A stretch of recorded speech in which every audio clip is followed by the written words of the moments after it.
gentlemen. It is 10:05, August 24th, 2023.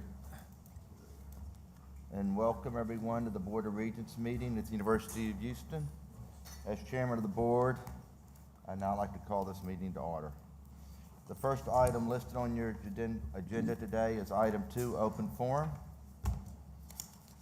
Once again, nobody has anything to say to us. We must not be making any waves anywhere. Yeah, Must be making all the right decisions. must be. You're not shutting anything down or Nope. doing anything? No, nothing. All right. I thought we were through with that, and this is the one that. So we'll move on to the next item listed on your agenda, item 3, a ceremonial swearing in of our new student regent. Are you gonna handle that for me? I think you would be the most appropriate one to do it because All right. our new student regent admires you so much and versus me. Well handled. I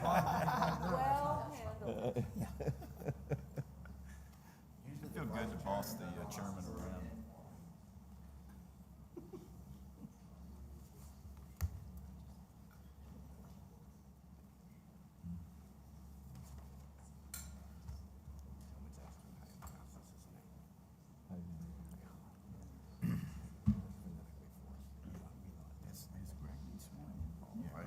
Good afternoon. It's with great pleasure that we recognize our newest student regent, Miad Ziai, who was appointed, and I even got that right, can you believe it? Because I made him pronounce it to me 3 times, so.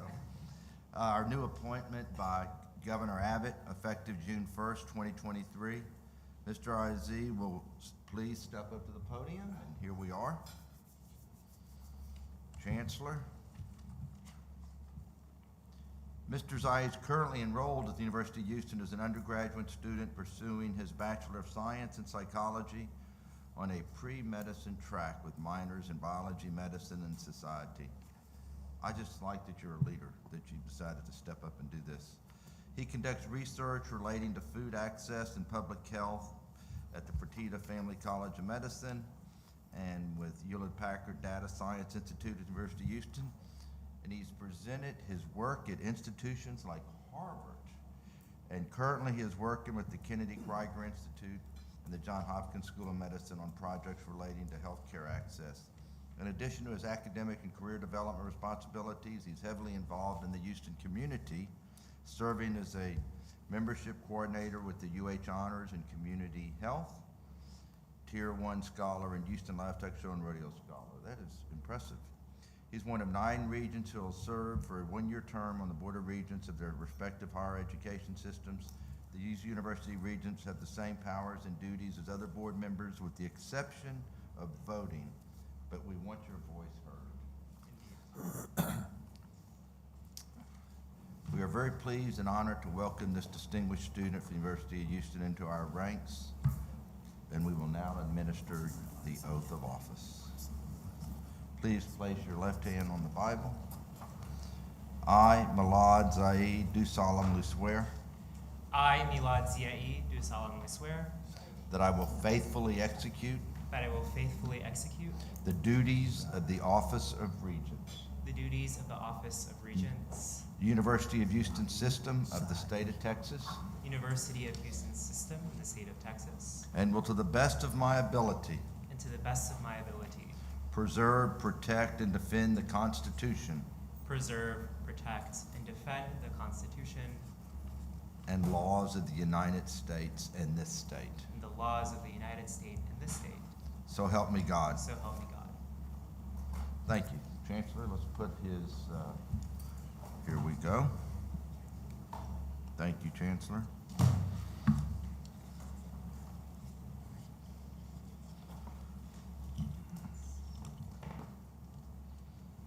Here you go, Chancellor. I'll let you, let's put this on you here. All right. You have to wear this at all times. Part of the dress code. You need a little one of these underneath your U of H.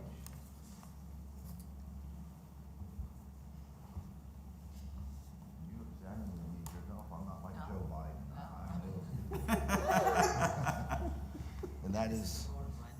this is the same swearing in that Donald Trump did. Thank you.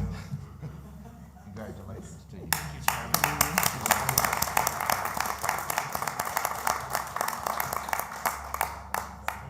It's a pleasure.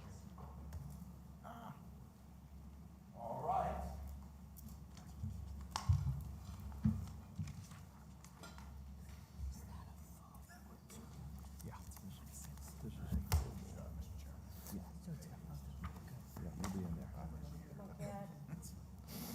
All right, now that we got that important business over with,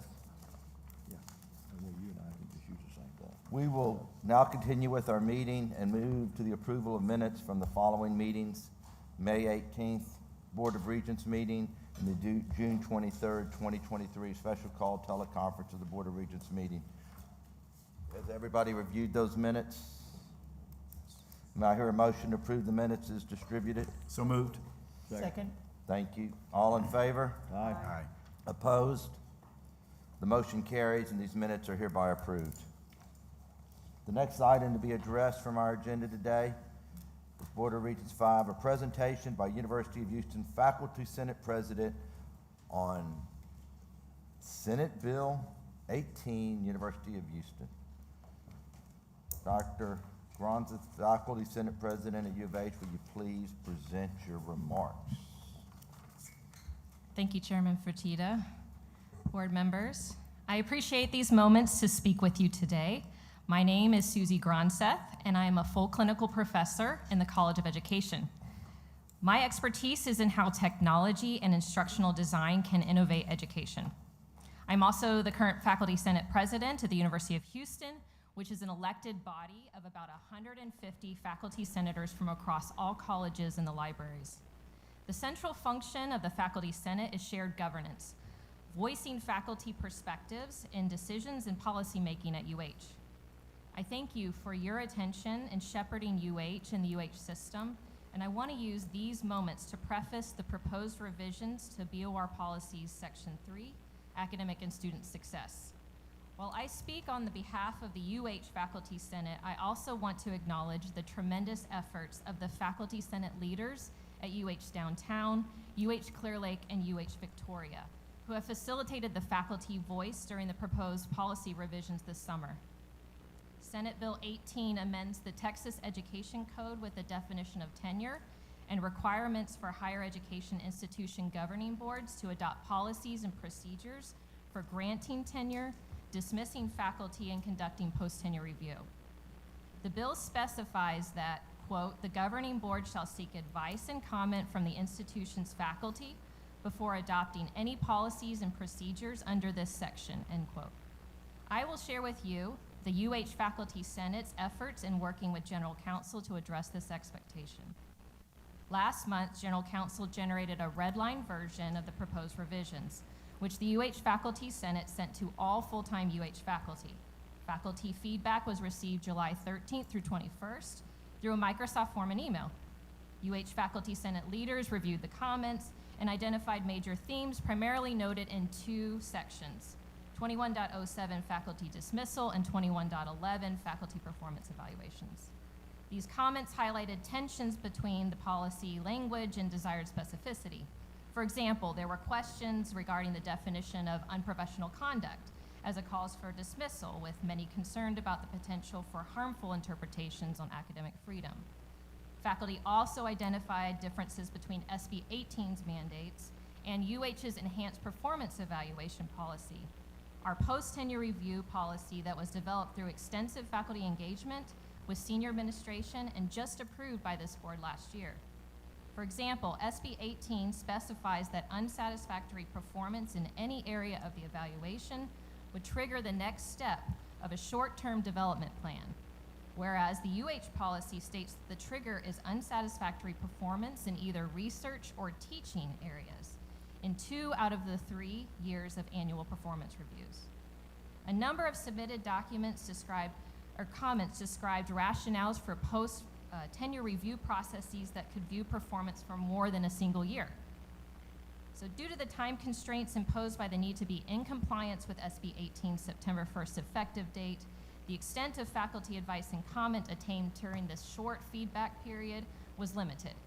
UH policies are grounded on the 1940 Statement of Principles on Academic Freedom and Tenure from the American Association of University Professors, AAUP, which states that faculty are entitled to full freedom in research and teaching their subject and should be granted continuous tenure, terminated only for adequate cause.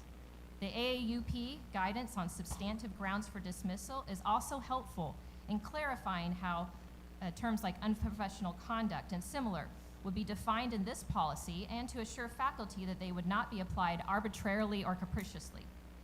As I have discussed with General Counsel and our UH Senior Administration, the UH Faculty Senate is committed to continued communication and deliberation regarding the upcoming changes to the policies and procedures prompted by these new laws, to include the gathering of faculty input and future policy revisions and implementation.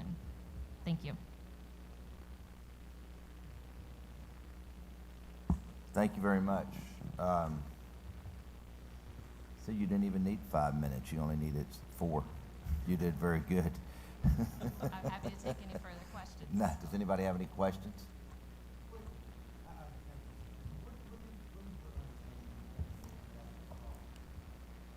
Adequate cause is defined in the proposed policy more clearly.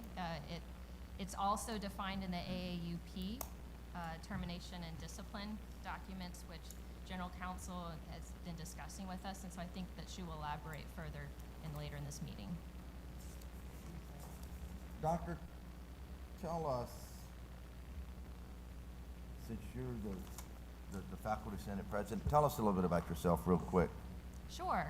I'm a clinical professor as effective as of September 1st.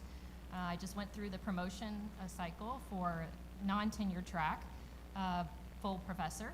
I've been at UH, this is my 12th year. I'm originally from Florida.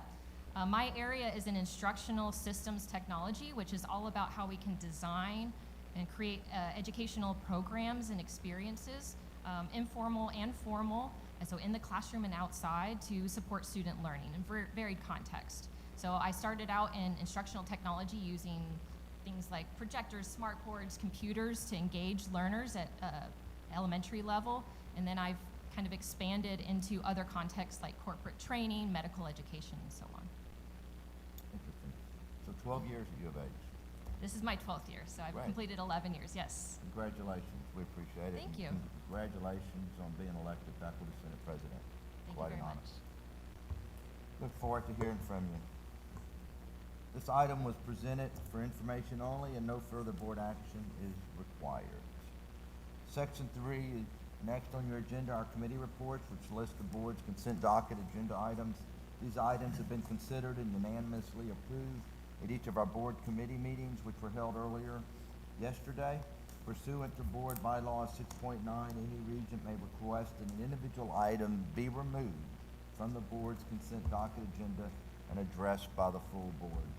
I would now like each of the chairs of these committees to present their reports. Our first committee report will be addressed by the chair of the Endowment Management Committee, Regent Beth Madison. Would you please present your committee report? Thank you, Mr. Chairman. The Endowment Management Committee met yesterday, August 23rd, 2023, and there were no items brought forward today from the committee requiring final board approval today. Mr. Chairman, this concludes my committee report. Thank you, Regent Madison. Our next committee report will be addressed by Regent Jack Moore, who is the chair of the Audit and Compliance Committee. Thank you, Mr. Chairman. The Audit and Compliance Committee met yesterday and unanimously approved the following 2 action items for submission to the board's consent docket agenda for final board approval today. As follows: the report on University of Houston Systems Audit and Compliance Committee Charter and Checklist, and number 2, report on University of Houston System Annual Internal Audit Plan. Mr. Chairman, this concludes my committee report. Thank you, sir. The next committee report will be addressed by Regent Agarwal, chair of the Academic and Student Success Committee. Would you please give us your committee report, sir? Thank you, Mr. Chairman. The Academic and Student Success Committee met yesterday, August 23rd, 2023, and unanimously approved the following 2 action items for submission on the board's consent docket agenda for the final board approval today as follows. Number 1, approval of a faculty promotion in academic rank, University of Houston downtown, approval of faculty workload report, University of Houston system. Mr. Chairman, this concludes my committee report. Thank you. Thank you, sir. Our next committee report will be given by Regent Doug Brooks, Chair of the Facilities Construction Master Planning Committee. Regent Brooks, will you provide the board with your committee reports? Thank you, Mr. Chairman. The Facilities, Construction, and Master Planning Committee met yesterday, August 23rd, 2023. Unanimously approved the following 3 action items for submission on the board's consent docket. Agenda for final board approval today is as follows. Number 1, approval is requested for appointment of committee members and appointment terms for the University of Houston System-wide Public Art Committee with an update on the University of Houston System Public Art Committee activities for FY 2023. Number 2, approval is requested to delegate authority to the Chancellor to negotiate and execute contracts for the design and construction for the Conrad N. Hilton College of Global Hospitality Leadership Expansion and Renovation Project located in the Central District of the University of Houston. Number 3, approval is requested to delegate authority to the Chancellor to negotiate and execute contracts for the design and construction for Agnes Arnold Hall and Auditorium located in the Central District at the University of Houston. Mr. Chairman, this concludes my committee report. Thank you, Regent Brooks. Our final committee report today will be given by Regent John McCall as Chair of the very important Finance and Administration Committee. Will you please give your report, sir? Thank you, Mr. Chairman. The Finance and Administration Committee met yesterday, August 23rd, 2023, and unanimously approved the following 5 action items for submission on the board's consent docket agenda for final board approval today as follows. Number 1, approval is requested for the University of Houston System fiscal year 2024 financial plan and budget. 2, approval is requested to delegate authority to the Chancellor to negotiate and execute contracts exceeding $1 million for the purchase of goods or services excluding construction contracts at the University of Houston System. 3, approval is requested to delegate authority to the Chancellor to negotiate and execute construction contracts exceeding $1 million for projects at the University of Houston System. And 4, approval is requested to modify banking and investment resolutions for the University of Houston System. And finally, number 5, approval is requested to modify the University of Houston System debt policy and master swap policy. Mr. Chairman, this concludes my committee report. Thank you, Regent McCall. Pursuant to Board Bylaws 6.9, does any regent wish to request that an individual item be removed from the board's consent docket agenda today and addressed by the full board? If not, may I hear a motion to approve all items as presented in each of the committee reports? So moved. Second. All in favor? Aye. Opposed? All items listed under the various committee reports, consent docket agendas have been approved by the full board. Let's now please move to section 4 listed on your agenda, committee report items not addressed in the consent docket but requiring final board approval today. There were no items brought forward from the various committees today requiring full board approval. Next on our agenda is section 5, additional board agenda items to be presented to the full board. Annual report on athletics at the University of Houston by Mr. Vice President of Athletics, Chris Pesman. Good morning. How's everybody doing today? I thought I'd start just for a moment. We lost one of our student athletes this last week with Reggie Chaney, and it just felt appropriate to recognize Reggie. And it's been a tough week. You know, that's Reggie's somebody that came to us as I think exemplifies the university in so many ways. He was somebody that transferred to the university and fought really hard to grow in his own way. And he was a tough, gritty kid, and graduated this last spring. As I was going through the presentation last night, I actually saw his photo in there, and it felt appropriate to have this moment of recognition for Reggie. And you know, everybody's hurting at the university right now in the athletic department, particularly around our basketball program. So I appreciate all the sentiments that we've received and everybody that's reached out. It's meant a lot, and appreciate you as we work through this. So with that, I'm going to move along and talk about our annual report. It's been a busy year. You know, there's been a lot of change in the intercollegiate athletics industry, particularly at the University of Houston with realignment and the opportunities that that presents to us. And through that, a lot of things that kind of get lost in that is the success of our student athletes, particularly in the classroom. And I'm going to talk about that this morning, but also a lot of the other things that we have going on in the athletic department with some of our competitive success and some of the capital projects that we're working on. So feel free to ask questions as we get into this. Make sure I got this right. The button, guys, which one? Apologize. There we go. All right. So I thought I'd start with just a reset of what our goals and our ambitions are, which is, you know, our vision, frankly, is to be the best. And that means a lot of different things, and we're not a finished product. We're continuing to evolve as we work towards being the best version of ourselves, but that's what we're striving for. Our mission is to continue to build champions for life, and again, I think you'll see some of that exemplified with our academic success. Our focus is on student-athlete success, again, which I think you'll see here in a moment. Our goals, and we've kept a lot of these the same, and some of them in here you'll question, but I'll point them out. Obviously, our goals are our athletic success, or pardon me, our academic success, student-athlete development, conference positioning, which continues and will continue, and we have to be mindful of. Success in all 17 sports that we have.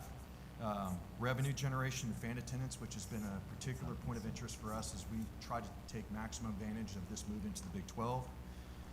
Facility enhancements, which we're continuing and we'll touch on today. And transparency and integrity.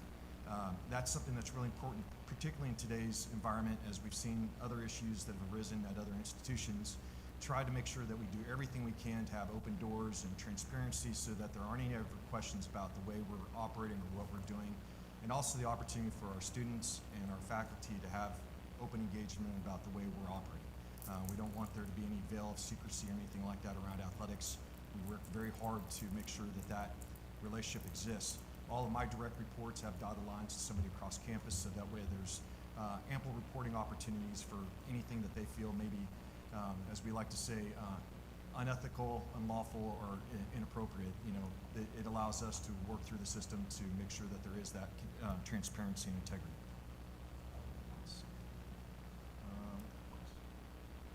Did I press the wrong button, guys? There we go. All right. So this is, I thought would be interesting. Where do our student athletes come from? You know, we've got a pretty broad base of kids that we have. We have approximately 398 student athletes from 33 states. 64% come from Texas, seems pretty logical. 6% come from California at 21, and then we've got 3 states tied for third with Florida, Georgia, and Louisiana at 11. But interesting, we also have 35 we have student athletes that represent 35 countries. You're going to continue to see that trend, particularly around our Olympic sports. You think about golf, tennis. We recruit all over the world, frankly. And part of what comes with the Big 12 is added visibility.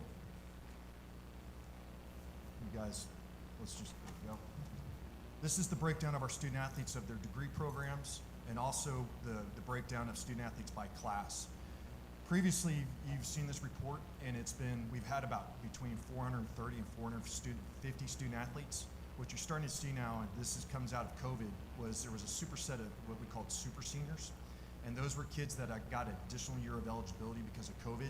Well, those numbers are starting to rotate out, and so our total student athlete population is settling where it normally is, which is right about 400. We've got 25% seniors, 61% juniors, and down through, it's about pretty equal representation all the way through the classes with the combined of redshirt freshmen and freshmen. And what I take a lot of pride in is the fact that we've got kids that represent all aspects of academic disciplines, everywhere from journalism, industrial engineering, and with the bulk being psychology, kinesiology, health. But we've got kids that are high achievers and high earners in academics, and it's something that represents itself very well in this presentation. Next slide, please. There we go. We've got an entity, and all athletic departments have this. This is our Student Athlete Advisory Committee. And what this is they're student athletes that represent each of our sports, typically a minimum of 2. And they represent their teams, their coaches, and administrators. And we try to communicate with this group about things we're doing as a department. And this is a group that gives us feedback. They're active in learning, leading, and community engagement for their programs. but this is a very engaged set of student athletes that help us lead our department. Next slide, please. Oh, one more back. Thanks. This is where it gets good for us, and this is something I'm really excited to talk about. The numbers that you see in the top left, academic progress rate, that's a standard that the NCAA uses to track each sport and each individual within that sport for their academic progress from the time they show up on campus to the time they matriculate towards graduation. 1,000 is a perfect score. Anything below 930 and you fall into NCAA probation or penalty, that could limit your postseason opportunities. I'm very excited to say that this number continues to grow up. 1,000 is not easy to get. Obviously, our programs that have achieved that have worked really, really hard to get to that 1,000 score. When I got here a few years ago, that number was about 3 or 4, and we continue to grow that number closer to a perfect score. Again, this is tracking a kid from all the way through from their freshman year towards graduation, making sure they're staying current and working towards their graduation. The next one is student athletes. Again, we've got a student population of about 400. We had 109 student athletes make the dean list in the fall and 97 make the dean's list in the spring. So roughly 25% of our student athlete cohort is on the dean's list. We had 11 of our 17 teams in the fall and spring had 3.0 GPAs or better. Our cumulative GPAs for our entire student athlete cohort in the fall was a 2.98, and for the spring was a 3.03. Again, I'm really, really proud of these numbers. Our academic staff, our coaches, and our kids work really hard, and it's paying off in the classroom. Chris, how does that look compared to our peer group? Benchmarking against other institutions, it's hard to say, Jack. Some of those, they track it a little different, but this is just core numbers. We're a little bit higher. I'd say most of them are in the 2.8, 2.7 range. So thank you for asking, Regent Moore.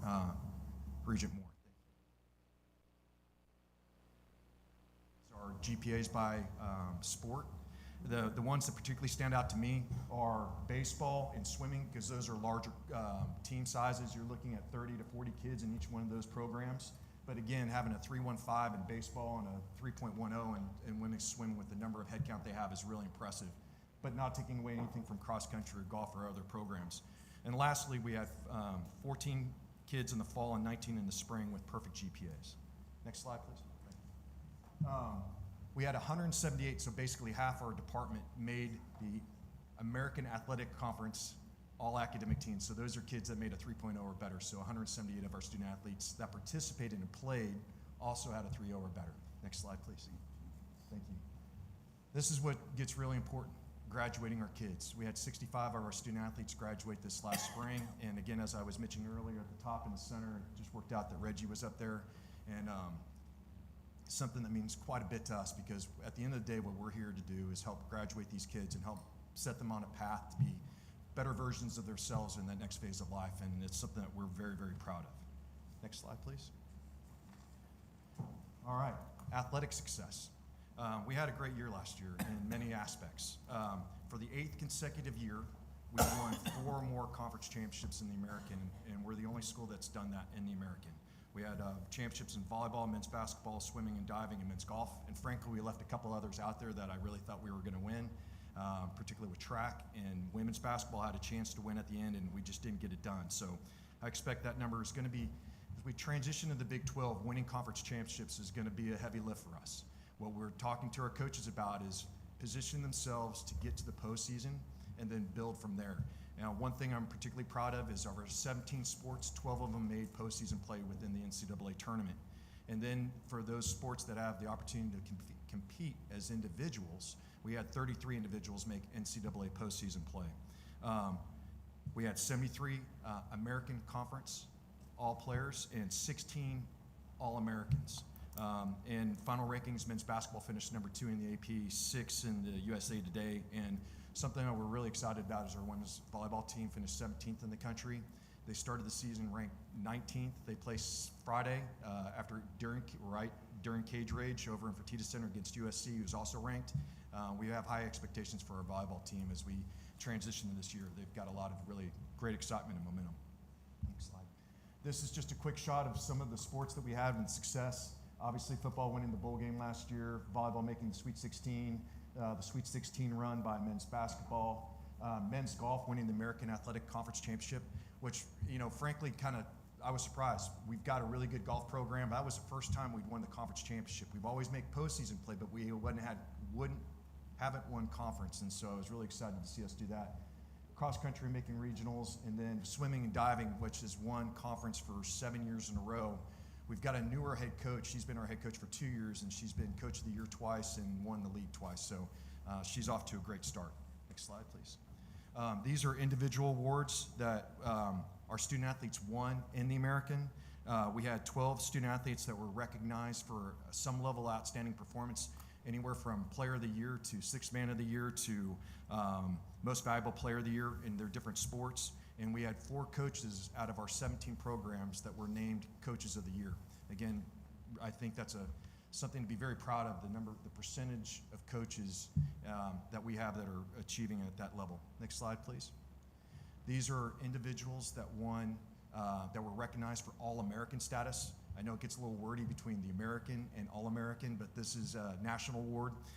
Everything from Tank Dell being second and third team All-American to Marcus Sasser being first team All-American. Sean Masugwani, I always butcher his last name, is one of our really bright track and field athletes, and we've got kids that are achieving at a high level across the board. Next slide, please. Continuing with our American Athletic Conference recognition, we had 87 student athletes that have received some level of conference recognition. Next slide. This is where I want to touch on some of the physical improvements that we're working on, preparing for this fall and looking ahead. Preparing for the fall, we added 10 new premium suites and 2 new party decks for the stadium. We actually had a suite tasting last night. Project got its certificate of occupancy last week. The things that you see in red are new. That's not what it actually looks like. It was just trying to highlight the improvements we've made. Ends up being about a $4.5, $5 million project. We got our certificate of occupancy yesterday. We had a suite tasting last night. Project complete, ready to go for the fall. So very excited about that. Next slide, please. We're also in the process of doing a remodel of the Guy V. Lewis basketball training facility. This is the team level on the second floor. We're improving the locker rooms, rest areas, and food service areas for the team. That building's about 6-7 years old. One of the things that we'll have to be conscious of, particularly in athletics as we look ahead, is finding the balance of keeping our buildings fresh, particularly with the cohort of our peers that we're competing against. So what you'll see us trying to do is not massive projects all the time, but small to medium-sized projects to keep these buildings up to speed as best we can, given that we're recruiting against others that are making similar investments, but be smart about how we're investing that money. And then the last slide, next one please, is the football operations facility. These are renderings that we released about a month ago, showing where we are, our progress designs on where we are with the football operations facility. We've been driving really hard into the design of this project. It was budgeted at $140 million. The bids are coming back. Everything is coming back better than we had expected, so we feel very good about the budget, very good about the timeline. What you're going to see is that project's going to begin after the last day of our last home football game this year, which is Oklahoma State. They'll bring in a large crane, start disassembling the video board into the stadium. For fall of '24, the video board will be up and operational. The structure will be basically framed out. The building will move into the new football operations center for fall of '25. It will also add about 900 new premium opportunities. We have a wait list of over 500 accounts right now that are waiting to get premium. That's in addition to the ones that we've already sold for this fall. So we're going into this and we're starting our sales effort this fall as we lean into what's coming with this new facility. But something that'll be very important to us as we work towards preparing ourselves for the Big 12. Next slide, please. Chris, just a question. So Yeah. it's a 2-year construction process? Yeah, just a little less than 2 years is what it's tracking for. Yes, sir. We're doing all right. Yes, sir. So with that concludes my presentation. Thank you very much for your continued support. We have a lot of excitement that's going on with our department, but it was important to recognize what our student athletes are doing in the classroom. So thank you very much for the time. Any questions? Questions, anyone? Chris, can you recognize some of your new staff Yes. members? Yes, executive thank you very team? much. Appreciate that. I asked 2 of my senior staff to be here today. Monty Porter, who is my Deputy AD, Chief Financial Officer, Internal Operations. Garrett Classy, who's new to us, just came from Nebraska. Garrett's our Chief Revenue Officer, Deputy Athletic Director, and in charge of everything external. So when we're hitting our sales numbers, it's Garrett, and if we're not making budget, it's Monty. So love them both. All right. So let me ask you something. When you have X amount of tickets left to a game, and on the secondary market, they could cost as much as $800, $700, $1,000. Why do we sell them for $180 or $200?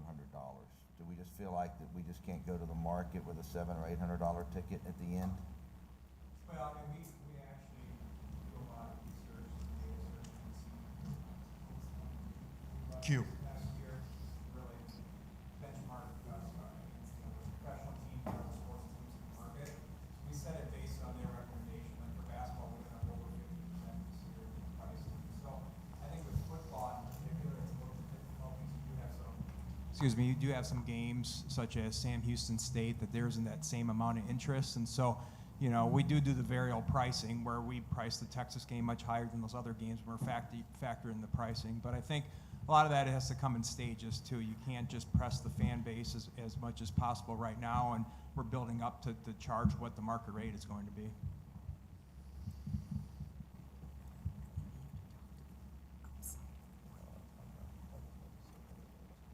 All right, thank you very much. Okay. So, Chairman? Yes, sir. It's interesting that, that like a game against Sam Houston, we don't think that ticket will sell. But yet when some other universities, you know, say they play the Sisters of Charity, it's a sellout. I mean, what is it that we need to do so that regardless of who is there, we get a sellout? I mean, it ought to be for us to win, go watch our team win a game as opposed to having a nail biter against the University of Texas. I mean, it would seem to me that there ought to be more games where our people would want to go other than games that the media says is going to be a great game. Because I went to Alabama Vanderbilt last year. Terrible football game. There wasn't a single ticket anywhere in Tuscaloosa. I mean, I don't understand why we think because it's a team that we think is not as good as us, nobody will show up. I don't understand. Well, I tell you honestly, Regent Raven, we're in a larger market. I mean, no offense to Tuscaloosa, Alabama, there's nothing else going on. We're competing against everybody else in this market. And so we're, you know, much like the other major markets that we talk to, whether it's Miami, SC, UCLA, they have the same issues. And so we have to make sure that we're providing a product that people are excited about, that they want to see. And frankly, there's times where it just doesn't resonate in the market. And we're not at the point yet where we have, I don't want to say it's we have to continue to build our fan base up. And we have to continue to build up our core base. And I mean, when we opened Fertitta Center, we weren't selling out. And that's 7,000 seats. And that seems pretty achievable. And now we've built up to that. And that's because the product has been game in, game out at a really high level. And you have to stand out in the market in your own way. It's a lot more difficult. So is the issue who we play or who we are? I think it's where we are. There's a huge chunk of it.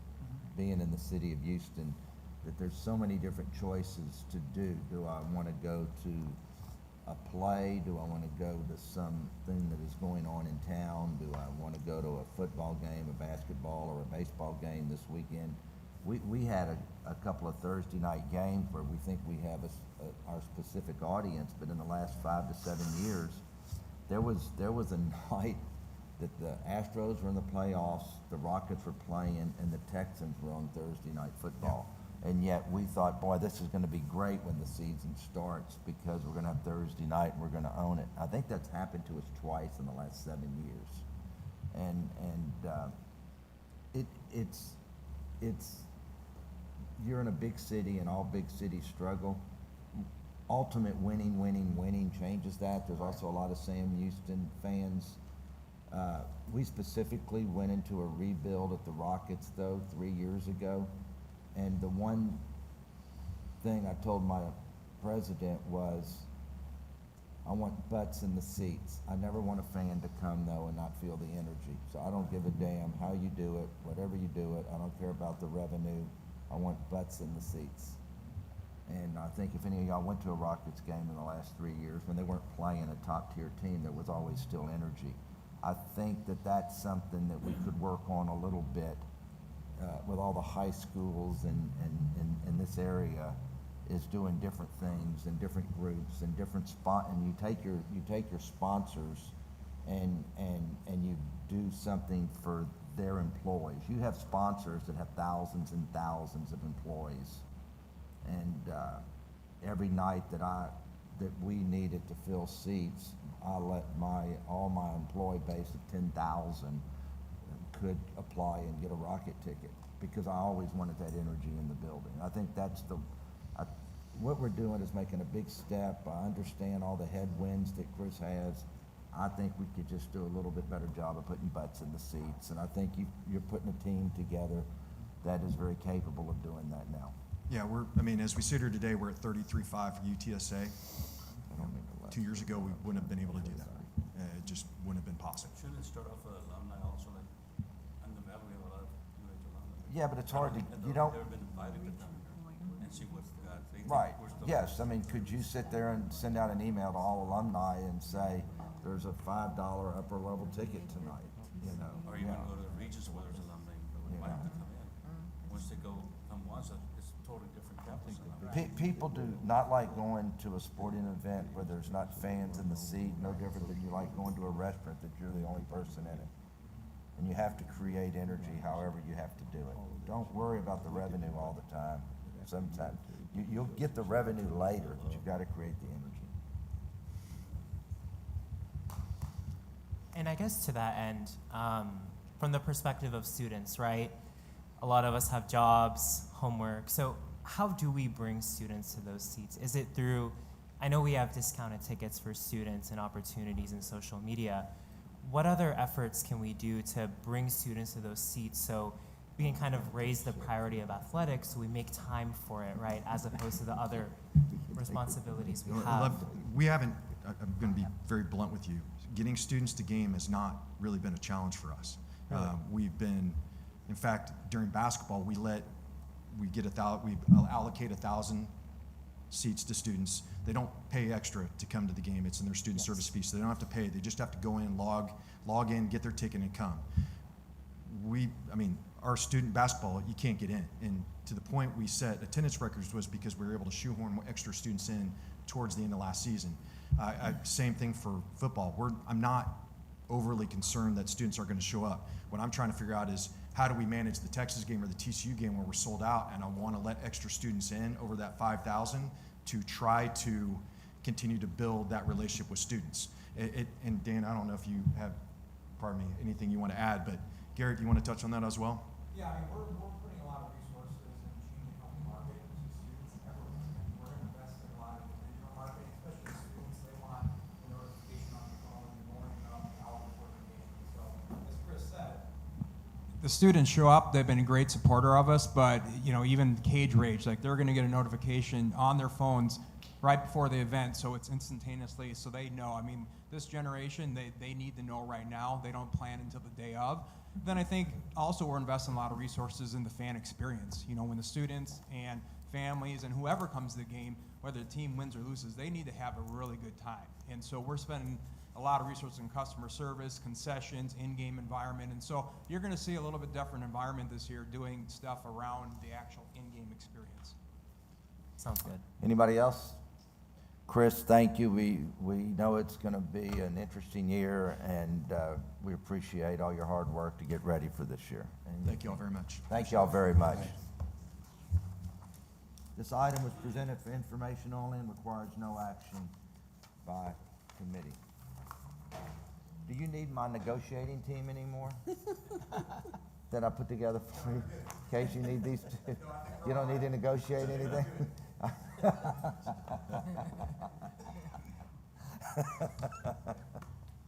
We retired from that job.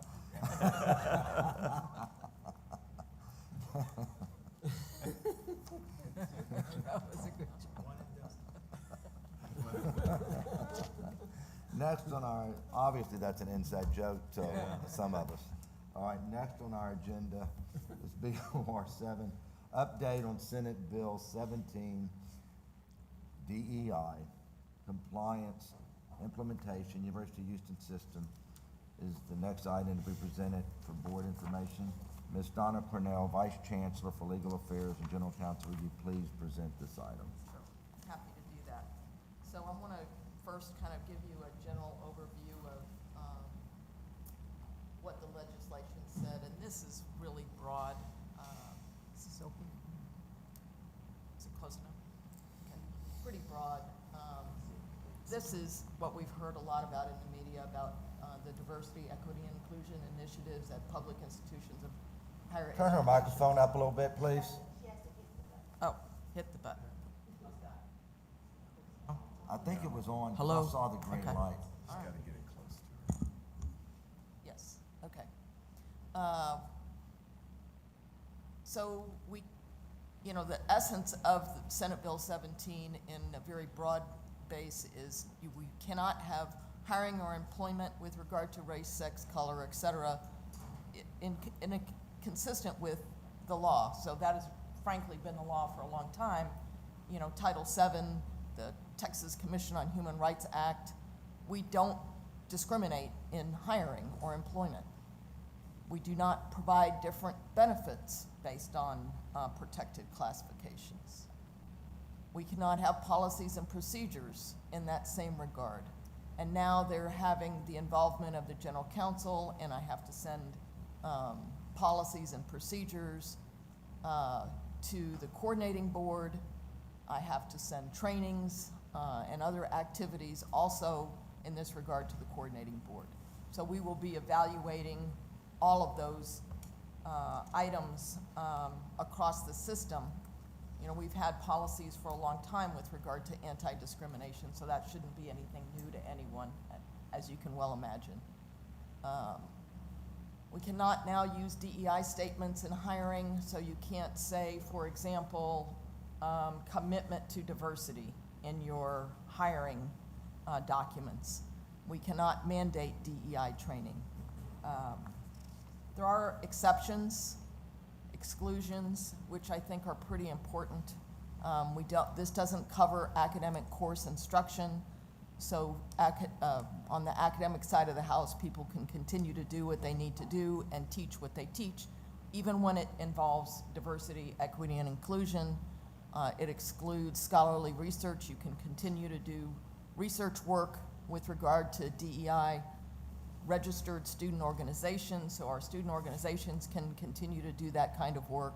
We can have guest speakers on short-term engagements on DEI. That would be appropriate. And then the last things here. So I think the exceptions really cover a lot of what we need to accomplish. And then I wanted to tell you a little bit about the process that we used over the summer.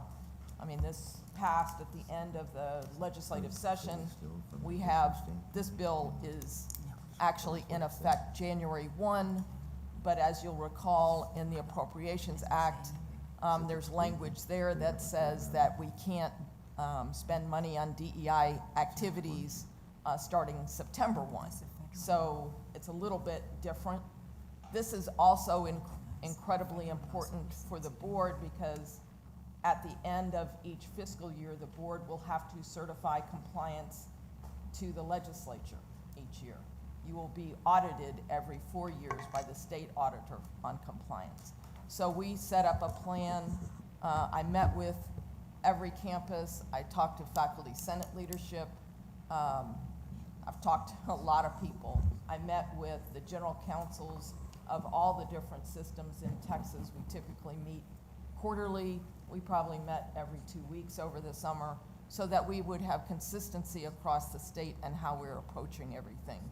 We looked at the inventory of the types of things that might be implicated by this new law, and then we designed a policy to ensure compliance, saying what we can and cannot do, and we developed a set of frequently asked questions. We distributed that policy and those frequently asked questions this last week, and that will provide guidance. It doesn't mean that's the first time we started talking about that. I've been speaking with each of the campuses and working through implementation with each of the campuses to ensure compliance. I'm hoping that over the next 30 days, as people have a chance to look at the policy, if there's any tweaks that we need to make, we will certainly do that. The same with the frequently asked questions. Frankly, there are a lot of questions with regard to DEI and what you can and cannot do. And we, I think, developed a set of questions and answers that will help guide our students, faculty, and staff. It's a very emotional issue for a lot of people, and I recognize that. So we really tried to work with each constituency, if you will, across the system. But I'm happy to answer any questions. So, this is the bill right here. These are the exclusions. These are the exclusions in the bill, yes, sir. So why was there so much said that you had to take out student recruitment or admissions, but there's the exception right there that you can do whatever you want to do? Well, And that was the, I don't know that I understand specifically what the legislature was thinking when they passed that particular provision. I will tell you that we also had the Supreme Court opinion this summer, which says that we can't use race in admissions. That's not something but that's. there's the exclusion right there. But you can't trump, you can't trump state law with, you can't trump federal law with state law. So federal law will prevail, even regardless of what that says there. But what I think that provision will continue to allow is for you to go out and recruit students, trying to recruit a diverse student population. So that continues to be okay. But this is really just passing the 67 Civil Rights Act. In large part, this was a reaffirmation of the Right. Civil Rights Act of 1964, specifically Title VI and Title VII. It also reaffirms Title IX, Civil Rights Act of 1972. In large part, yes, it's a little broader than that, but it definitely reminds us that we can't discriminate in hiring. We cannot discriminate in the programs and activities that we have on a state institution of higher education. Question, so hypothetically, if I was going to do a scholarly piece, and I'm a faculty member, and in an effort to do this scholarly piece, I decide that I want to have a group of researchers that are going to be researching age, sex, race discrimination. I can do that. Yes. And focus on the issue of diversity, inclusion, and equity. Yes. But what you can't do with a research grant, and this is something I've been asked several times by several different faculty, what you can't do is accept a research grant that would have you set up a program that discriminates. So you can't use research to actually set up something that would be discriminating in its activities or programs. But you can certainly research those issues.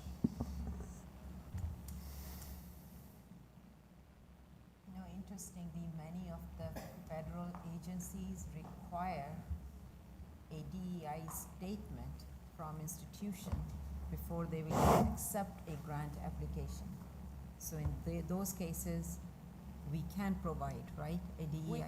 And there's certain aspects, yes, that we can continue to provide those kinds of statements, and we've actually worked with the Department of Research, or the Division of Research, to develop some language that researchers can use on grants for that purpose. Any more questions? Donna, just one question, given I chair the Audit Compliance Committee, and I don't want to get in trouble with our chairman again. Who is going to oversee the compliance of this? Is it the state? Did I hear you say the state will audit this? The state will audit every 4 years. I So mean, will we set up some audit process we internally? will, yes, we will, Okay, yes. all right. I have one more question. Do you foresee this changing how we address the needs of diverse or underrepresented students? Will they still receive support or resources? Is it just in a different department? Do you reach out to someone different? Do you see this affecting student life in any way? And are we taking ways to address their needs, which are still there? I think that, I mean, I know, I know each campus is incredibly committed to our students' success, and that means working with each and every one of our students. Will we change some of the programming that we have on campus? Yes, we will. But will we not provide the needed services? That's not going to happen. So the services are present, it's just I reach out to someone different as opposed to a diversity office, for example, or something. Correct. I mean, to be, in honesty, there are some things that we will no longer be doing. But the large majority of the programming that we provide and the activities that we have will continue.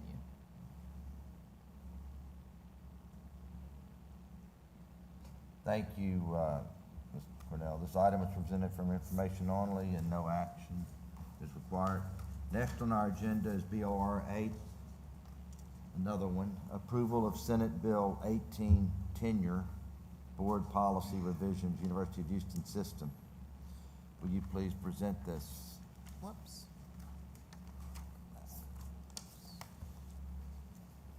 So, our faculty senate president gave you a pretty good rendition of kind of the process that we followed. This, again, is a pretty broad summary of the new law, but, and this is a little different. What the legislature was telling the board was that they actually needed to have a policy on these items. So especially with regard to dismissal of tenured faculty, the granting of tenure, and then they gave you kind of the standards, and we also have to have comprehensive performance evaluations, and they included specific requirements for post-tenure review. So up to this point, the board had a general statements in their policy with regard to tenure, but each campus would have their own policy. So what we did in this instance was we gathered, of course, as you can imagine, each of the different campuses' policies on tenure to try to guide us in terms of coming up with a draft that we could distribute to the faculty senates, and they would distribute it further to their faculty. And so we combined them, tried to give as much deference and change as little as we possibly could in the draft policy for the board. As she said, we did distribute them. We answered a lot of questions along the way, beforehand and after. So when we got the comments back at the end of July, we responded back to those comments as best we could. But the policy that you will approve meets the terms of the new legislation. We'll still need some work on each of the campuses' part to operationalize this new policy. I think that it's likely we will come back to you once a policy is implemented. We'll come back to you with little tweaks, but we are required to have this policy adopted by September 1. You are also required in this process, the law required us to get faculty input, and that's why we worked so extensively with each of the faculty senates. I personally went to each campus, met with their faculty leadership, academic leadership, tried to get as much input as I could on the front end as we were drafting the policy, and then certainly distributed what we had developed and got comments and feedbacks. Again, made another round of edits, and this final draft is what we're presenting here today. And it does include things like professional incompetence or dismissal for moral turpitude. And frankly where I got a lot of the questions. And I would tell the board there's two things. Number one, whenever you draft a policy, you should not overly define things because then you exclude things that you wouldn't intend to exclude. You want to give some, you can't anticipate why you might want to fire under every single circumstance. You can't draft anything that's that comprehensive. And so you need some flexibility. We look to the American Association of University Professors for definitions. That's the national organization that really governs, I would say, the standards of what you would expect in academia across the country. And so we look to them for the definitions, but you also have, and this is really important, and I've said this several times to the different faculty groups, you cannot take away somebody's tenure without giving them due process. And that means there's two points to due process, both the procedural aspect and the substantive aspect. So you cannot take away somebody's tenure without following our specific process so that people know what avenues they have for redress if we're not following the rules as we're supposed to. But you also can't take away someone's tenure for an arbitrary or capricious reason. That's the substantive due process piece. So you can't just have some department chair somewhere saying, I don't like the fact that you wear red shirts on Friday, and I'm sick and tired of seeing red shirts, and we don't want to have any more red shirts in this department, so I'm going to yank your tenure away. That would be an arbitrary and a capricious reason, and so that would not be allowed. I like that example. We like the I red thought I shirts. could. I thought you yanked him for not wearing red. I just wanted to add something, that there is confusion among the faculty. Faculty buy into this, that performance is important, that we all need to be accountable, and they agree with the due process. But in January, Board of Regents passed a policy on post-tenure review. And now came the state law, and that requires some things in addition or differently than what that policy was.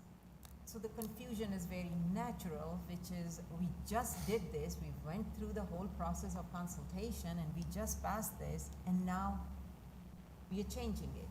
But the fact is the state law will trump the Board of Regents policy, so we have to just thoughtfully make sure that it's being changed with the right spirit, and nothing where we can violate either of the two things, the law on one hand, but at the same time faculty's academic freedom, I would say, or faculty's right to due process on the other hand. So that's the line that we walk. So as a Board of Regents, would our due process procedure have to be the same at each campus? It is now, yes. We didn't create, and really, again, talking to different general counsels across the state at institutions of higher education, I mean, the board wouldn't have a different policy for each campus. So yes, there is one policy, and that is very different. And so that's why it was so important to go to each campus and talk through that aspect so the faculty would understand that. And is your moral turpitude provision number 6? So, I mean, it's actually in the policy itself. You can be dismissed for matters of moral turpitude. But moral turpitude, as you know, is defined in the law. Right. So it's not like we can just make up what moral turpitude means. And you would look to, in this case law, to definitely defines what are crimes of moral turpitude, and that's where we would look for that definition. So not showing up for a traffic ticket is moral turpitude under the law of Texas. So how do you deal with that? It would have to, I mean, it would still have to meet the other, So we use discretion. let me pull the, I don't Common have to. sense. In order to answer that, I'm there's a gonna law tell, for I'm gonna everything, have to look you at know the that. policy itself, but I know we're not gonna terminate someone for not showing up for a traffic ticket, but I think it's just using discretion. you still have, I mean, one could argue also that you still have your substantive due process rights. Right. So I would argue that you couldn't do it for that reason. And really, the moral turpitude is the extreme remedy. And you have Not due many. process where your peers are part of the due process as well. I can't stand Lost Jim, it as well. that's the most fun. That's the ultimate So, control. Donna, next, why don't you explain why Senate Bill 17 is an update and Senate Bill 18, we actually have to take board action? Because the legislation specifically says in 18 that the board has to approve and adopt a policy by September 1. Senate Bill 17 does not have that same provision, but it is a fundamental change in really how universities do business across Texas in 17. So it was important for you guys to understand, in my view and the chancellor's view, to understand what we're doing. This is getting a lot of media attention across the state and across the country. There's a lot of criticism in higher education publications of states that are adopting DEI laws, and you needed to have an understanding of what that was, but it's not something that the board needs to adopt a specific policy. But you do have to assure compliance, which is the other reason why you need to know about something that has your name on it. All right, So Donna, had the other state universities already, Board of Regents already passed it? There are different ones have done, on tenure, yes. Yeah, on tenure, on tenure. Yes, they have to, by September 1. does anyone have any further questions? If not, may I hear a motion to present this item as presented? So Move moved. this item as presented. I move the motion.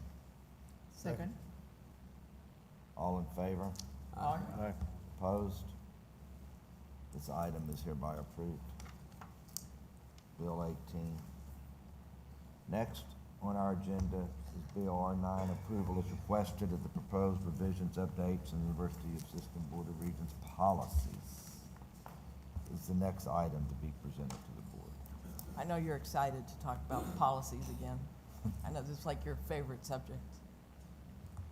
So every 6 years, the board has, every 6 years, has us look at the board policies holistically, and so we did that again this summer, looking through all of the board policies and making updates, make things consistent with state law as it has evolved with time, and federal law, and just cleaning up language. I'm going to bring to your attention a couple of items that I think are important and worthy of your attention.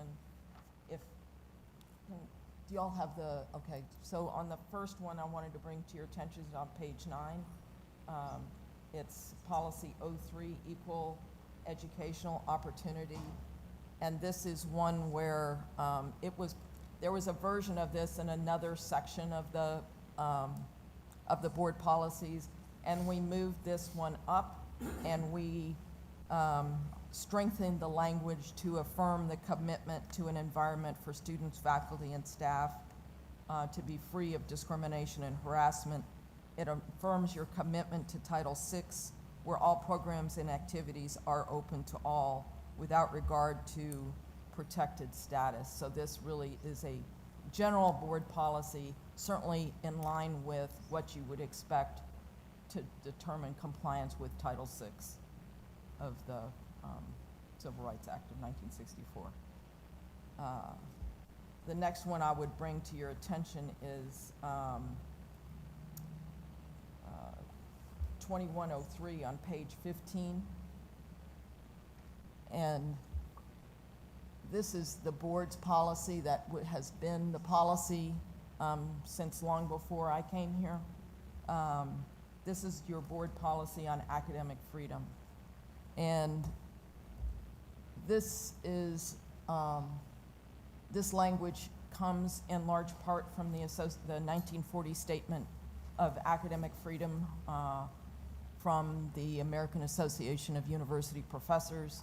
This has long been a board policy and something that I wanted to bring to your attention, again, in light of some of the media issues that we've seen in the last year in criticisms of, you know, the way boards are addressing some of the things with regard to faculty, and academic freedom is really the essence of what a university is about in terms of the educational opportunities for our students.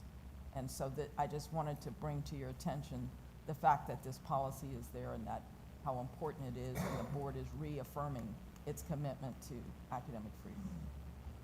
I think if I can just add, because I am a professor who has done teaching, particularly in political science, and also research. I deeply understand the academic freedom, and I really value, and all I would say is that that is the essence of American higher education, the part that we have academic freedom, that benefits the society, but that also benefits the students, because then they get the variety of views, all kinds of views. We do not want to really, squash anything at all. And in terms of academic freedom, the faculty need to have academic freedom in order for them to really be faculty in their teaching and in their research. So I'm just going to plead, I'm happy to see this, and I think it's important for board to reaffirm. So I think the whole board agrees that we take this seriously and respect the academic freedom. It's the utmost importance of higher education for this academic freedom. And that's where we stand. The next one I will bring is I think, 2112, which is the freedom of expression statement of the board. And this, frankly, is not something that has been in your board policies before. It has been a system policy for a long time. It's evolved over the years, but we have had a freedom of expression policy. This is on page 36. And it really is the essence also of the First Amendment. So the freedom of expression policy also comes from the American Association of University Professors, language and from their 1940 statement. This is consistent with our system policy that has been in place for some time. And frankly, the board approved that system policy as was required by state law in 2020. But I thought it was important for the board to have its own policy on this as well. So we included it here for your consideration. So there are three kind of policies here. One are the campus policies, and then there are system policies, and the highest of the hierarchy is the Board of Regents policy. We did have it at the system policy, but I think it's important for board to consider making it a Board of Regents policy, because expression, I mean, this is consistent with First Amendment. I mean, this is really important that all kinds of views should be freely expressed, and none of the views are squashed, whether it's from students or from the faculty. So I would plead with you again to reaffirm this by making it a board policy. Well, this board, and I don't mind hearing from anyone, but this board recognizes the protection of the First Amendment for those working and studying in the U of H system.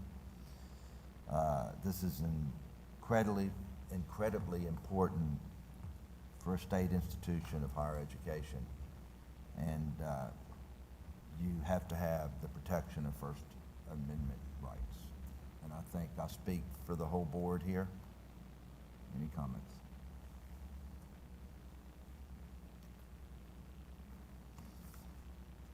Does anyone else have any further questions? I've just got a couple more I wanted to bring to your attention. I'm certainly on more ministerial aspect, so we included in 3203 on page 43, this is on acceptance of gifts. We added some language with regard to the gifts that we accept on behalf of the institution, that these gifts are held in trust and administered in accordance with donors' intent and instructions. I mean, obviously, that's what we do, but we did not have a board policy that really said that, so I thought it was important to include that here. And then also, we beefed up the requirements of the system-wide compliance officer in policy number 42.01.1 on page 50. We updated the duties and responsibilities of the system compliance officer to add clarity on the system institutional compliance program. Compliance becomes more and more of an issue of importance for boards of higher education, and so we wanted to make sure it was clear, adding just some more language with regard to that person's responsibility. In this case, this was Susan Coach, who you met yesterday when she presented her report. And then two more things. We added a brand new policy on research security and the appointment of the research security officer, 4203 on page 51 and 52. This is a new policy required by state law, and so I just bring this to your attention. This is, the world has changed. The state law has added the requirement for the board to adopt this policy, so it is included here for your consideration. And then lastly, we reconfigured the ethics policies in section 57. So we had ethics policies kind of all over the board's policies, and we tried to consolidate them all into one place. So you see a lot of red lines in section 57, but most of these policies are not brand new.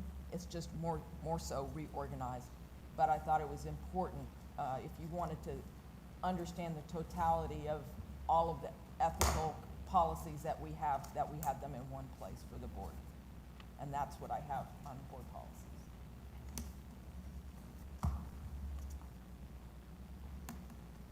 Any questions? You feel like you digested all of that? Sure. Donna, next time, let's get it to the board a little ahead of time. I know you did a great job of explaining it. And the audio visual, let's get our TV back here always, because some of us old people, we don't read as good as we used to from a distance. So we need a little help. Maybe two, because sometimes we have old people presenting. Well, there is one on the other I side. know, but leave it and put one Oh, on. no, I said leave that one. I don't know if I did or I didn't, but I know we need one here. Okay. It's like the TVs in the room at the Post Oak Hotel. Yeah, See it from both lots of sides. TVs. I definitely have a record for TVs. Very appreciated. Thanks, Don. Anything else? Any questions? Thank you, Donna. I'd just like to thank you, Donna, for all that. That's a lot of work. In board policies and school policies are definitely interesting. Does anyone have any further questions? If not, may I hear a motion to approve this item as presented? So moved. Second. Thank you. All in favor? Aye. Opposed? This item is hereby approved. Thank you, Ms. Cornell. The next item for approval on agenda is BOR 10, approval of the current University of Houston System Board of Regents planner for 23 and 24.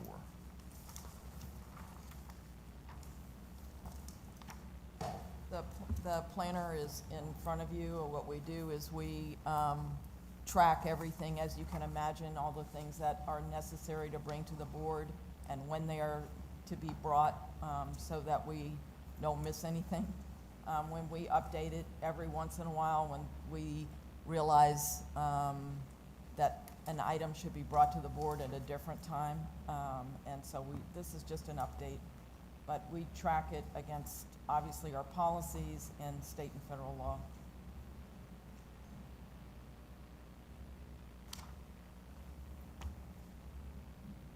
All right, anybody have any questions?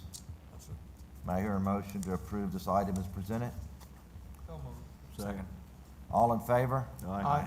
Opposed? This item is hereby approved.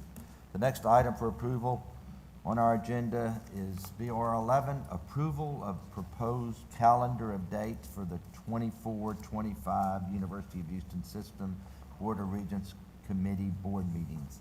I know this is hard for all of us, and if there's ever where 2 or 3 different people had a conflict and we thought there would be a chance of not having a quorum, we can always come and re-update this. So, but this is something that we have to do today. Right. We publish our dates ahead 2 years, so here you have it. We basically are the same time every year. Yep. Anybody have any questions?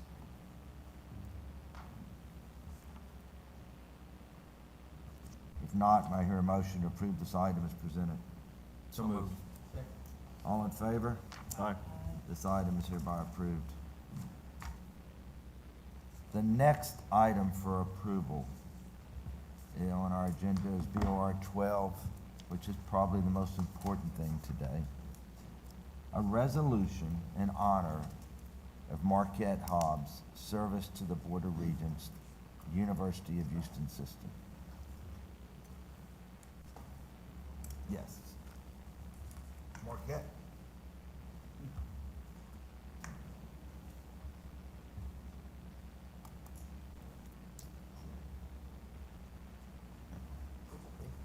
Years, I think is how long.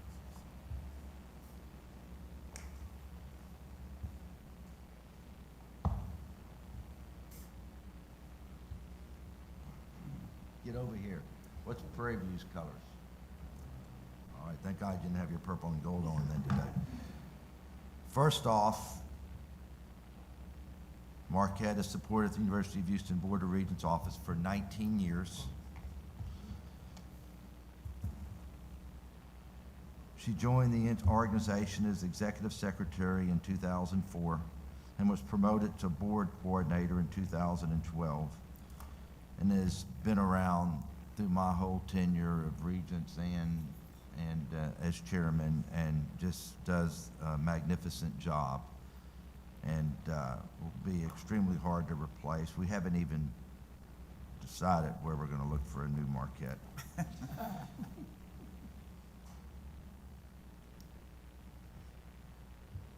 I'm not going to read all of this, Marquette, but I'm just going to tell everybody how wonderful you are and how the University of Houston is going to miss you. And I know you're not going to miss that hour-and-a-half drive to work every day and back, that you're only going to have to drive 30 minutes now. But Prairie View is getting a very special person, like I said, who's an hour closer, and we're going to miss her here at the University of Houston. I'm extremely disappointed that she's not going to be here, and she handled everything for me, and as well at 9:59. Where are you? I'm eating. What are you doing? So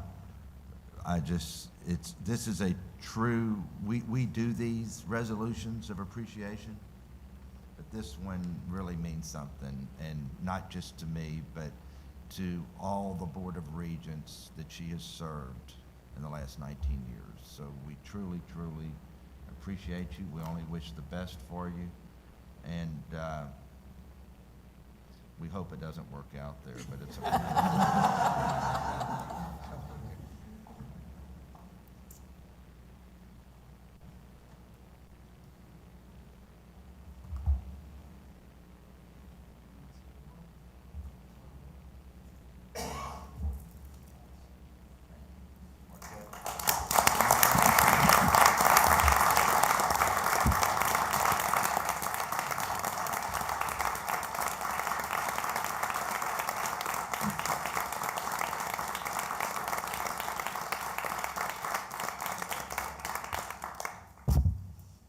Okay, I wrote some notes so I can get through this.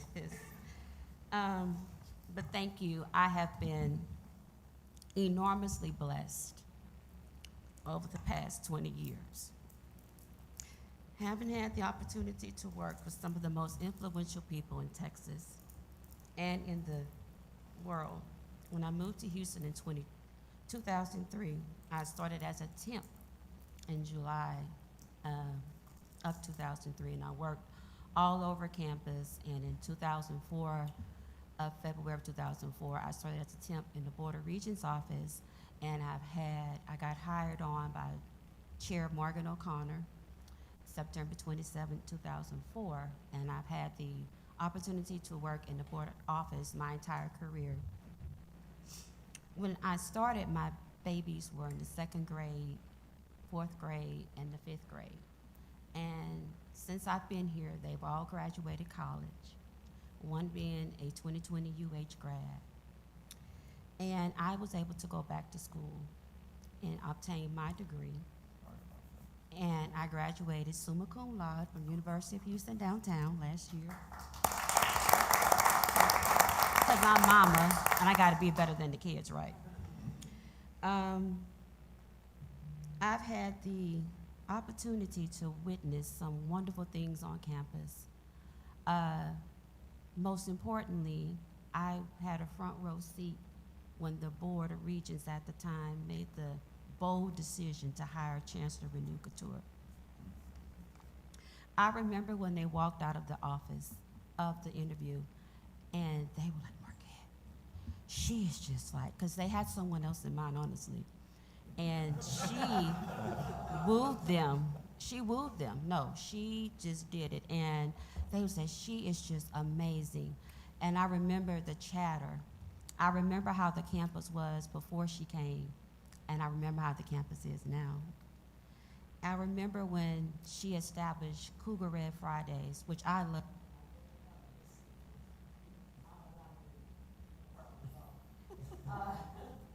But because of that is what helped me in my decision to go to Prairie View and watch another female president and support her, and hopefully she can be as great as Chancellor Renu Couture.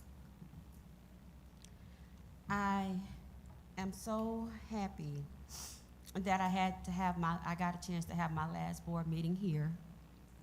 I have enjoyed every bit of it. There's never been a day that I came to work that I did not want to come to work because of work. It would be because of I'm tired, I don't feel good, or something outside of work, but I have been blessed to work with some wonderful people. I have been blessed to be in the Institute of Higher Education. And working in the Institute of Higher Education, it is a place where we prepare students to grow and learn and eventually graduate and become leaders. Well, today is my day of graduation. And I will take everything that I have learned and go and be great. So in the words of the great composer, Mr. Stevie Wonder, until the earth just where the sun denies itself, until dear Mother Nature says her work is through, until the day that you are me and I am you, until the rainbow burns the stars out in the sky, until the ocean severs every mountain high, I'll be loving UH always. Thank you.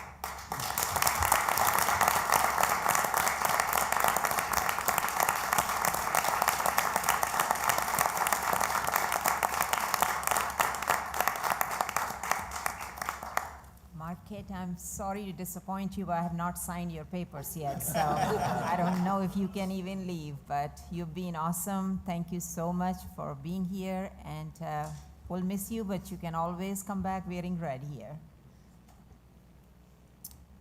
Does anyone have any further questions? Does Stevie Wonder know, did she just rewrite his song? Is that mean? I know it. If not, may I hear a motion to approve this item as presented? So moved. So moved. All in favor? Aye. Opposed? None? This item is hereby approved. Thank you. The next item for approval on our agenda is BOR 13, resolution in honor of the members of the Texas Legislature and statewide leadership who during the 88th legislative session supported the creation of the Texas University Fund, University of Houston System. Vice Chancellor Smith, will you please present this item? Certainly. Good morning. So we have a resolution before you today which honors the members who did vote for the Texas University Fund. And I think we had an anticipation that this would go very smoothly. And like always with the legislature, some things do not. But in the end, we have something that's going to be extremely transformative for the University of Houston. But we also had a group of members who did not vote for it, and I think it's important for us as a system to honor those who did support us in this endeavor. In the end, 32 members of the legislature actually voted against the bill in the end. So here before you, we have a resolution describing kind of the buildup towards to the tough, the things that we've achieved over the years, the things that have brought us to this place, and then what this will do for the University of Houston, the tough, the Texas University Fund, if passed. As a reminder, we still have an election in November to get this finally over the line. But just as some details, one member of the Texas Senate voted against it, and 31 members of the Texas House, including unfortunately 15 members of the Houston delegation, voted against it. So here we are honoring those members who did vote for it. So I can talk about more in detail. If you had the names there, just Yep. for all of us, would you? Well, there's a long list here. That's right. Would you give us the names, the part of the Houston delegation that did not vote for this? Well, I'll tell you why don't we do this when we talk about the members who did vote for it? Is that okay? No, I prefer the members that didn't. Okay. So we actually have This is not part of any resolution. This is just for the record. Can you so we guys? know. There's the vote sheets that are in the packet there. If y'all can bring it up here. So yeah, here's the House. You can see the yays and the nays. The nays from the Houston delegation would be Allen, Kane, Dutton, J.D. Johnson, Lalani, Morales Shaw, Perez, S. Thompson, Vo, and Wu.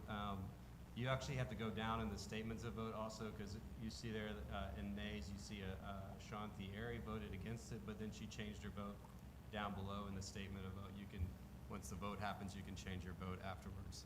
So you can also see, for instance, in the statements of vote, Representative Jolanda Jones originally voted for it, and then she changed her vote against it.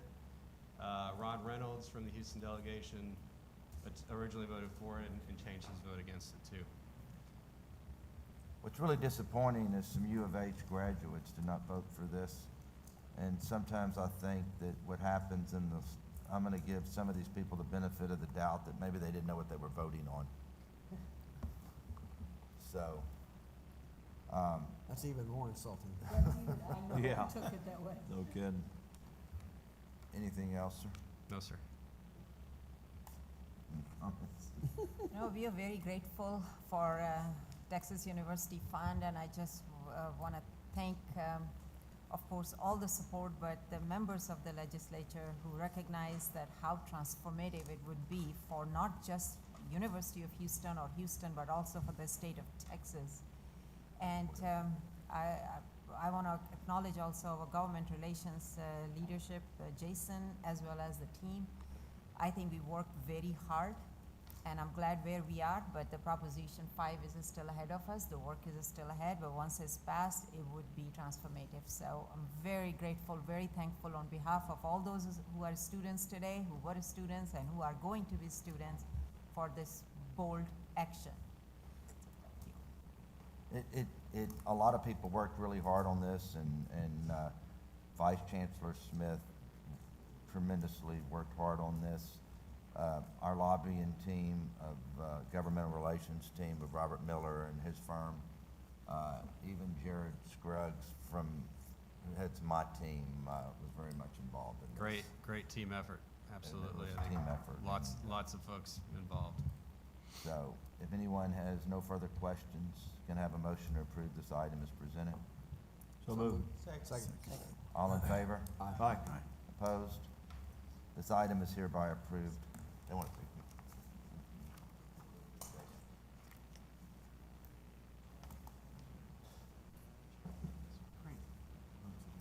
Unbelievable.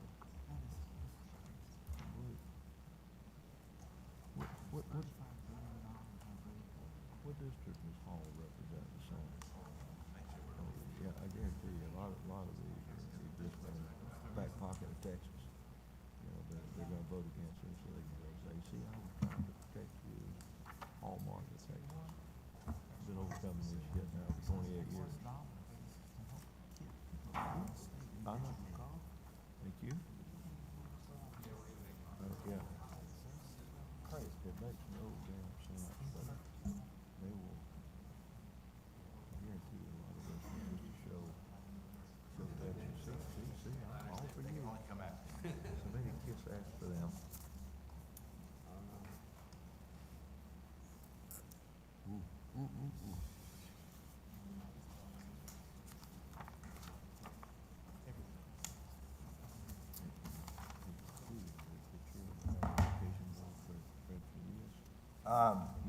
You know, just to follow it up, this is truly one of the biggest things in the University of Houston's, 97-year history to ever happen to the University of Houston. Would you agree? And I think it puts us on our way to becoming a top 50 university, which we'll talk about later. So thank you very much again for everybody's hard work, the board and everybody out in the audience and everybody that was involved in this.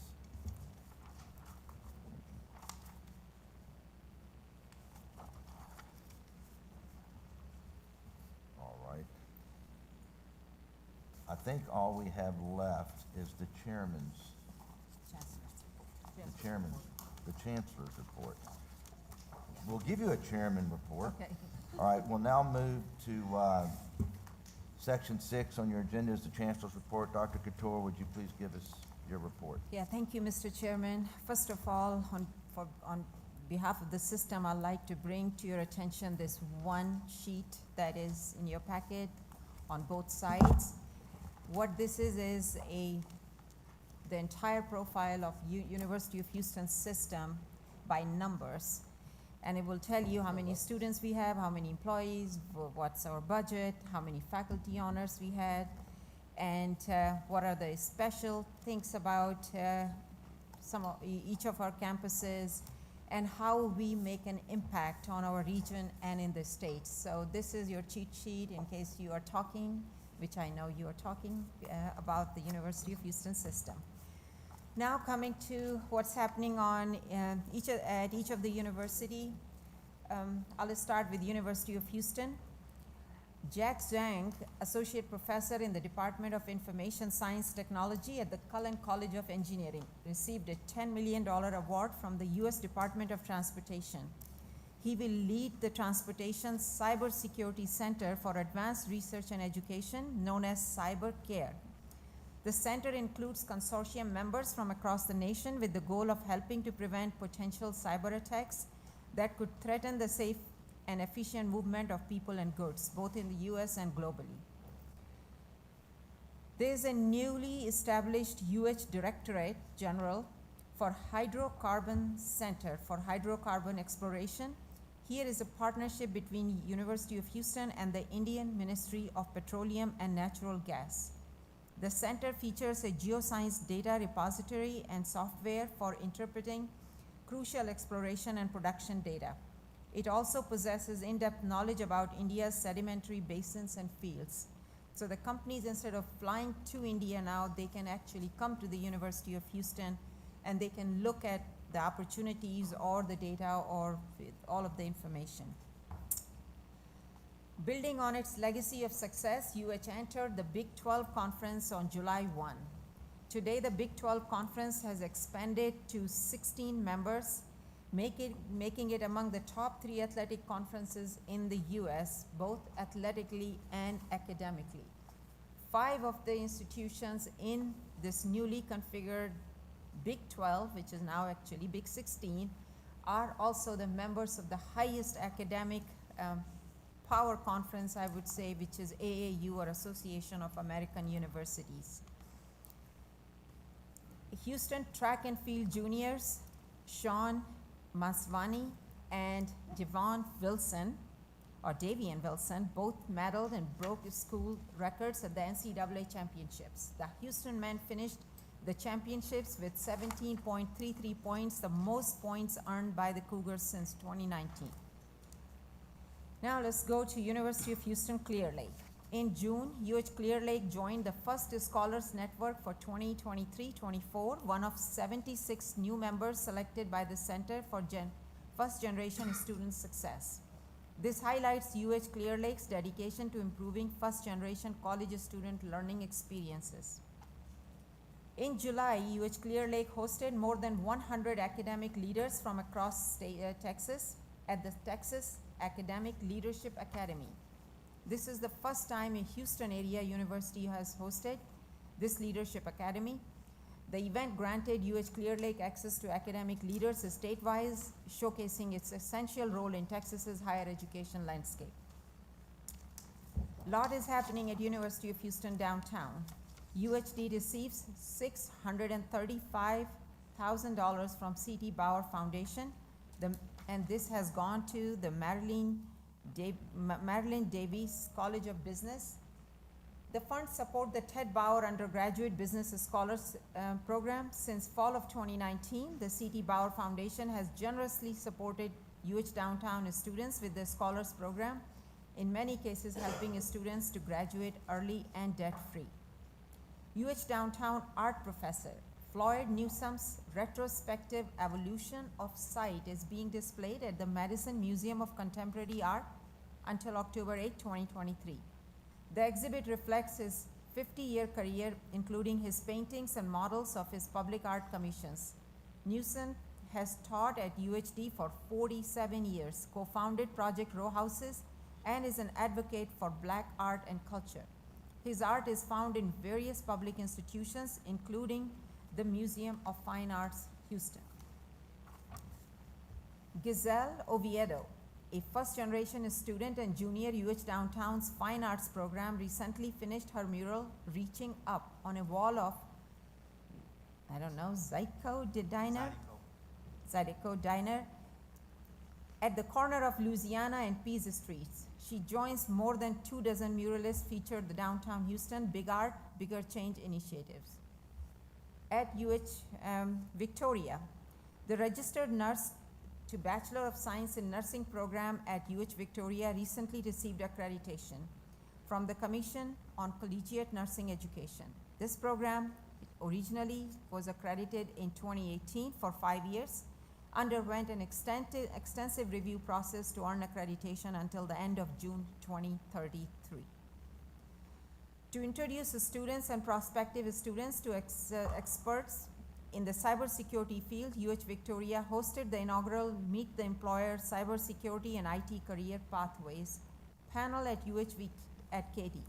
Students, including those from Houston Community College and Lone Star College, were able to hear from several cybersecurity and information security officers from the Houston area and beyond. This has been summertime. A lot has been going still. The enrollment and the classes are on right now, so there's a lot of buzz and a lot of energy on all of the institutions, and I hope you do get a chance to visit our institutions at some point in time this semester. So thank you. Thank you, Chancellor, for your remarks. Unbelievable once again. Chairman Everything. Fredita, I got a comment here on the energy front. Maybe Dr. Kator, can you explain how much money we saved India? They granted $5 million and our professors and researchers saved them $250 million. Maybe Right. you can throw some light on that. Now that is true. Our professor who works in exploration of oil fields actually got a project from the government of India, and there he helped to bring out extract 25% more oil from the ground that was possible before using his technology. An introduction of that technology, the project was $5 million in 3 different phases, has really yielded the Indian government $250 million worth of oil. So obviously they are very happy.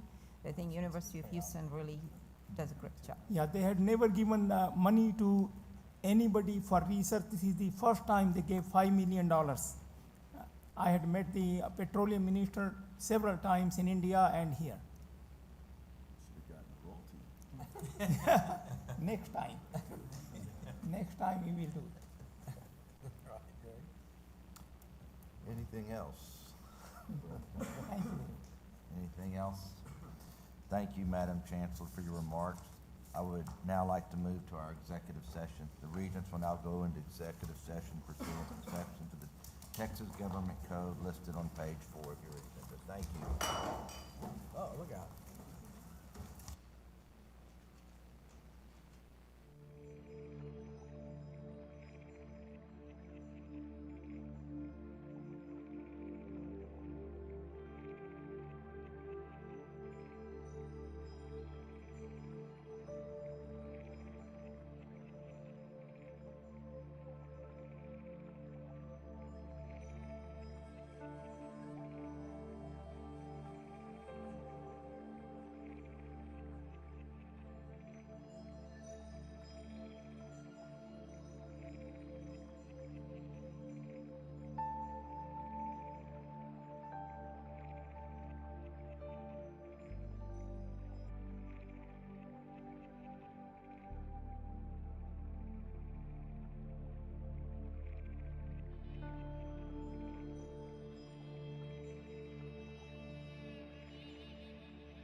deserve it, I mean, you know, it's Yeah. just such a. We're on. How much money did,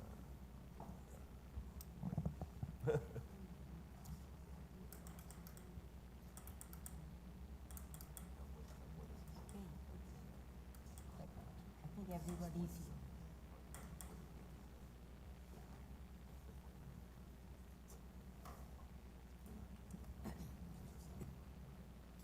Everybody's here, I think, we assembled. Chairman, we're ready. Mr. Chairman, we're ready. Talking about, I wanted, he's wanting to comp, he's doing some comp analysis. Okay, good. that chairmanship, it's a. One All right, time. I'm sorry. All right. All right. Where we at? Help me.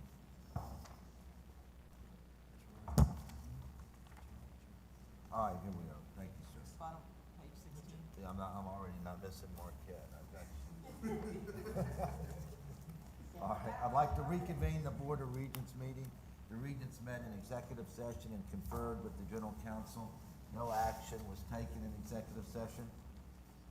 Following the various discussions by the board in executive session, the following recommendation and approvals are proposed as follows. Approval is requested for contractual incentives for the Chancellor President of the University of Houston System. Does anyone have any further questions? I'll make a Yep. motion, Mr. Okay. Chairman, that we do it by unanimous proclamation. Thank you, sir. All in favor? Aye. This item is hereby approved. Dr. Couture, do you have any further comments? I just want to say thank you so much. Thank you for your continuing faith. It's just really great. And I honestly, I can say it very, very sincerely that I feel even more enthusiastic now than I did before, just because we have momentum behind and we can just go farther. So thank you so much for your support.